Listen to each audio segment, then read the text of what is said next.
एक समय की बात है कि एक गांव में रोहन नाम का एक लड़का रहता था। वो बहुत दयालु और नेक दिल था। रोहन हमेशा गरीबों और जरूरतमंदों की मदद करने के बारे में सोचता रहता था। एक दिन रोहन जब सो रहा था तो उसने सपने में देखा कि एक बूढ़ा आदमी उसे एक जादुई पेंट ब्रश दे रहा है और कह रहा है, बेटा, इसे हमेशा अपने पास रखना और इससे लोगों की मदद करना, लेकिन इसे कभी भी गलत इरादे से इस्तेमाल मत करना, वरना मैं इसे तुझसे वापस ले लूंगा।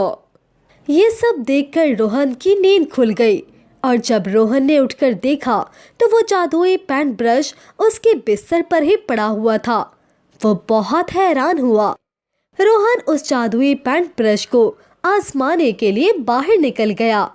रोहन ने देखा कि गांव के खेत सूख गए हैं क्योंकि पानी की बहुत कमी थी।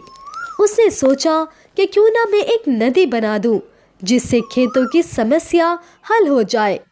उसने अपने जादुई पेंट ब्रश से एक नदी बनाई और देखते ही देखते वो एक असली नदी में बदल गई। गांव वाले इस पानी से अपने खेतों की सिंचाई करने लगे। इसी तरह उसने एक आदमी को भारी सामान उठाते हुए देखा तो उसने उस आदमी को रोककर उसके लिए एक बैलगाड़ी बना दी।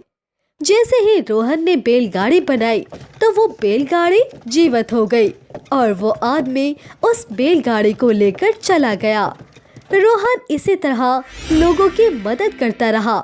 देखते ही देखते रोहन बहुत मशहूर हो गया।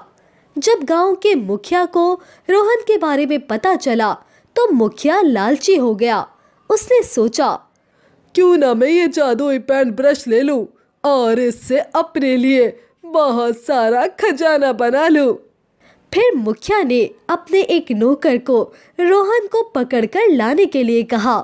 नौकर रोहन को पकड़कर मुखिया के पास ले गया।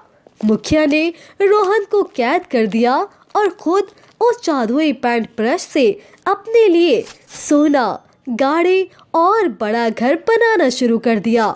लेकिन वो जो कुछ भी बनाता था वो असली नहीं होता था। मुखिया बहुत परेशान हो गया और उसने रोहन को छोड़ने का आदेश दिया। जब रोहन कैद से बाहर निकला तो मुखिया ने रोहन से कहा, मेरे लिए सोने के फलों वाला एक पेड़ बनाओ। रोहन ने सोचा कि ये तो गलत है, लेकिन फिर रोहन ने मुखिया की बात मान ली और उसने अपने पेंट ब्रश से समंदर के अंदर एक छोटे से द्वीप पर सोने के फलों वाला पेड़ बनाया। मुखिया ये देखकर बहुत गुस्सा हुआ और उसने रोहन से कहा, मेरे लिए एक नाव बनाओ ताकि मैं इस द्वीप पर जा सकूं। रोहन ने मुखिया के लिए एक नाव बनाई और वो इस नाव से द्वीप पर चला गया। लेकिन जैसे ही मुखिया द्वीप पर पहुंचा तो रोहन ने अपने अक्लमंदी से जल्दी से पेंट ब्रश से एक बड़ी सी लहर बनाई जिससे वो द्वीप और सोने का पेड़ डूब गया और साथ ही मुखिया भी डूब गया। इस तरह मोहन ने अपनी अक्लमंदी से मुखिया जैसे लालची इंसान से निजात पा ली और इसके बाद रोहन हमेशा दूसरों की मदद करता रहा।